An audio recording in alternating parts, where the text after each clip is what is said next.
Good morning students and welcome again in my educational channel मासूम tutorials. आज हम लोग nucleophilic substitution reactions of haloarene पढ़ेंगे। Mainly जो है हेलोएरीन दो तरह का रिएक्शन दिखाता है, electrophilic substitution reaction, nucleophilic substitution reaction. लेकिन आज हम लोग सिर्फ जो है न्यूक्लियोफिलिक सब्स्टिट्यूशन रिएक्शन को पढ़ेंगे, ठीक है। जैसे प्रीवियस क्लास में 2-3 क्लास पहले भी मैंने बताया था कि न्यूक्लियोफिलिक सब्स्टिट्यूशन रिएक्शन दो तरह का होता है, एक SN1 रिएक्शन और एक SN2 रिएक्शन, है ना, यूनिमोलिकुलर और बाईमोलिकुलर।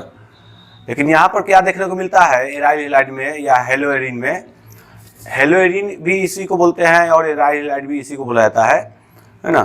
तो हेलोएरीन या एराइल हैलाइड में ये देखने को मिला है कि nucleophilic substitution reaction very slow होता है, ठीक है। तो उसी के कारण को पहले हम लोग समझते हैं कि क्यों जो है हेलोएरीन और aryl halide shows nucleophilic substitution reaction very slowly. Okay, तो पहला इसका कारण है कि न्यूक्लियोफिलिक सब्स्टिट्यूशन रिएक्शन स्लो करने का पहला कारण है रेजोनेंस स्ट्रक्चर, ठीक। तो रेजोनेंस स्ट्रक्चर में मैंने यहाँ पर ऑलरेडी रेजोनेंस स्ट्रक्चर बना दिया है। रेजोनेंस स्ट्रक्चर का मतलब समझ लेते हैं पहले। The different possible structure of a compound is known as resonance structure. मतलब हेलोएरीन का ये सब पॉसिबल स्ट्रक्चर है। मतलब हेलोएरीन ऐसा भी हो सकता है, ऐसा भी हो सकता है, ऐसा भी हो सकता है, ऐसा भी और ऐसा भी, है ना। इसी को मैं पहले अभी समझा देता हूँ। तो ये हेलोएरीन है। हेलोएरीन का मतलब है बेंजीन में अगर किसी कार्बन के साथ अगर कोई हेलोजन लगा हुआ है तो वो हेलोएरीन है ना। तो हेलोएरीन में ये सिंगल बॉन्ड होता है, ठीक है। लेकिन रेजोनेंस स्ट्रक्चर जब इसका करेंगे तो क्या होता है कि ये जो हेलोजन के पास 6 लोन पेयर इलेक्ट्रॉन है, मतलब 3 लोन पेयर इलेक्ट्रॉन, 6 इलेक्ट्रॉन होगा लेकिन 3 लोन पेयर इलेक्ट्रॉन, पेयर में 3 है। तो हो इसमें क्या होता है कि ये जो है अपना इलेक्ट्रॉन इस कार्बन जिसके जो डबल बॉन्डेड है उसके साथ जो है शेयर कर सकता है। तो यहाँ पर ये जो है इसका इलेक्ट्रॉन यहाँ चला आएगा तो इस कार्बन के पास जो है 4 ही बॉन्ड होना चाहिए ना। इस कार्बन के पास 4 बॉन्ड होना चाहिए। अगर ये वाला डबल बॉन्ड यहाँ चला आएगा तो इस कार्बन के पास जो है 2 बॉन्ड इधर, एक 3 और ये 2, 5 बॉन्ड हो जाएगा।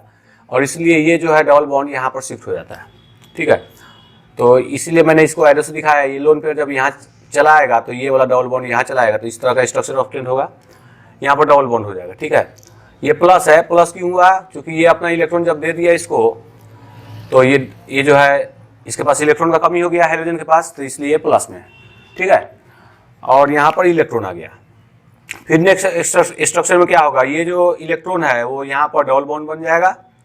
डबल बॉन्ड बनने के बाद जो है जब यहाँ पर डबल बॉन्ड हो जाएगा तो इस कार्बन के पास फिर से जो है 5 बॉन्ड हो जाएगा। चूँकि हर एक कार्बन जो है यहाँ पर अगर एक कार्बन है तो यहाँ पर ये डबल बॉन्ड, 2 बॉन्ड हो गया। और ये जब इलेक्ट्रॉन यहाँ पर चला गया तो डबल बॉन्ड, तो 4 बॉन्ड हो जाएगा। और यहाँ पर एक हाइड्रोजन होता है तो 5 बॉन्ड हो जाएगा। लेकिन कार्बन तो 4 बॉन्ड बनाता है, इसलिए ये वाला डबल बॉन्ड जो है यहाँ पर शिफ्ट हो जाएगा, इस टाइप से आ जाएगा, ठीक है। तो ये वाला इलेक्ट्रॉन यहाँ पर बन गया तो ये डबल बॉन्ड हो गया, और ये वाला डबल बॉन्ड यहाँ पर शिफ्ट हो गया तो ये इलेक्ट्रॉन हो गया, है ना। तो ये भी स्ट्रक्चर हो सकता है। फिर जो है और यहाँ पर प्लस हमेशा देते रहेंगे।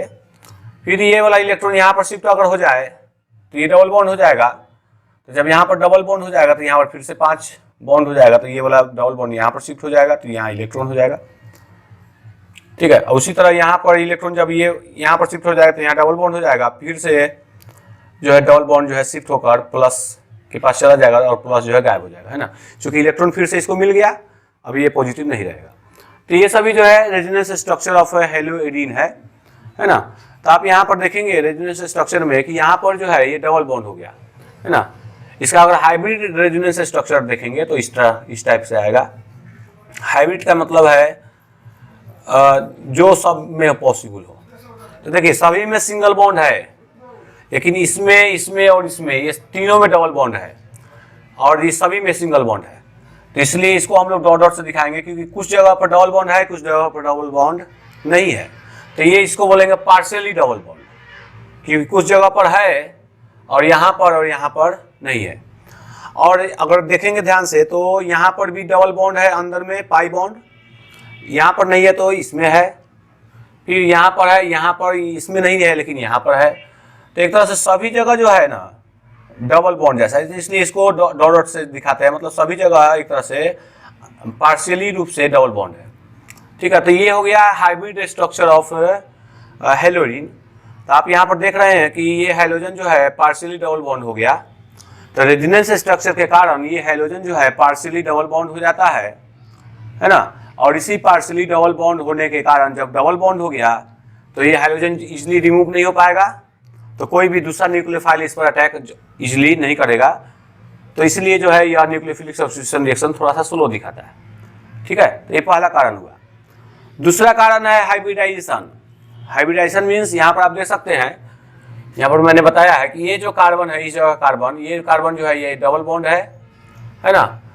तो डबल बॉन्ड कार्बन जो होते हैं, अगर कोई कार्बन कार्बन के बीच में, यहाँ पर एक कार्बन, यहाँ पर एक कार्बन, तो कार्बन के बीच में अगर डबल बॉन्ड हो तो वो कार्बन जो है एक्चुअल में sp2 हाइब्रिडाइज्ड होता है।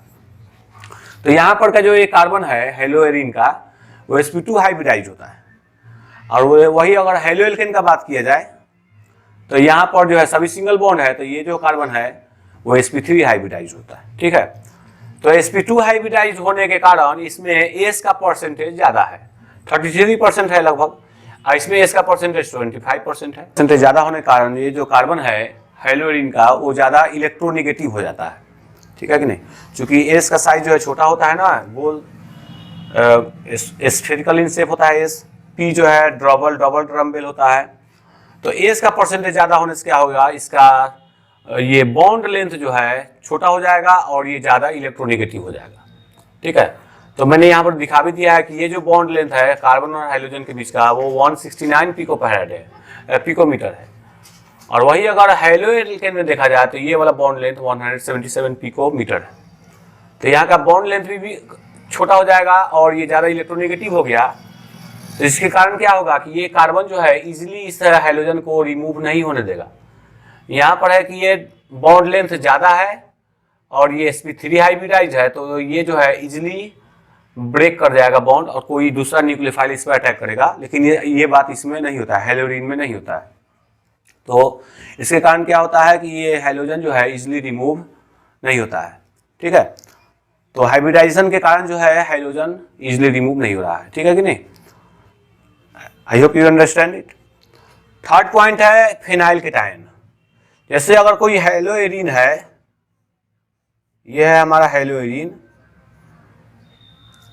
तो अगर ये SN1 रिएक्शन शो करना चाहे तो पहले इसको क्या करना पड़ेगा, इसको जो है हाइड्रोजन को रिमूव करना पड़ेगा, है ना।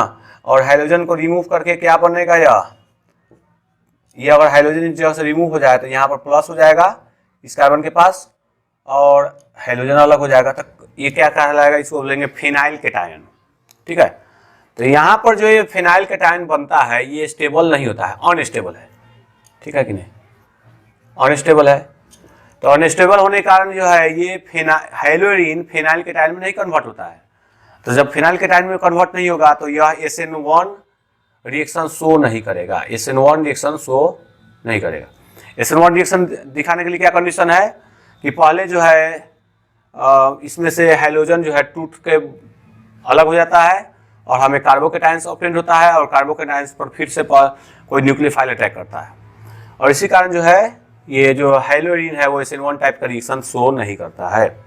ठीक है, और लास्ट पॉइंट है रिपल्सन। जैसे ये हाइड्रोजन है तो हाइड्रोजन के पास 3 लोन पेयर इलेक्ट्रॉन होते हैं।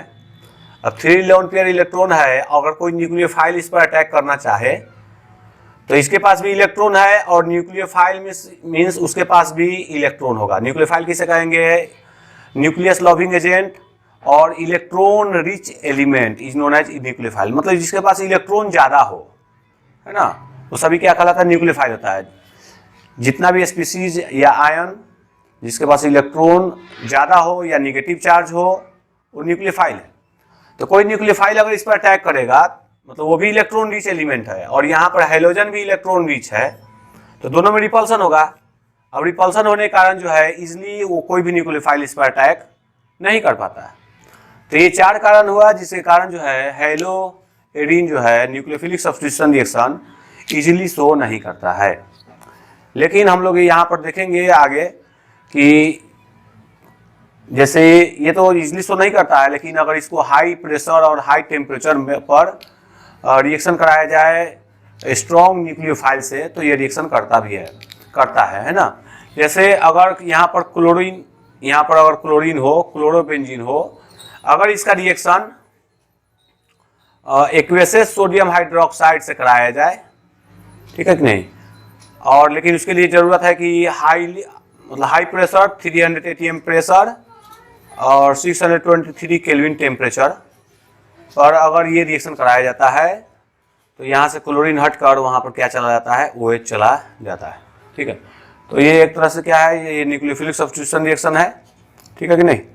तो हैलोएरीन जो है इजली न्यूक्लियोफिलिक सब्स्टिट्यूशन रिएक्शन नहीं शो करता है, लेकिन अगर हाई प्रेशर और हाई टेम्परेचर पर इसका रिएक्शन सोडियम हाइड्रोक्साइड से कराया जाए तो यहाँ पर क्या मिला, यहाँ से OH मिला, OH माइनस, है ना, और OH माइनस जो है स्ट्रॉन्ग न्यूक्लियोफाइल है, तो स्ट्रॉन्ग न्यूक्लियोफाइल जो है इस पर अटैक करता है और हमें फिनॉल ऑब्टेन्ड होता है। ठीक है कि नहीं। I hope you understand it.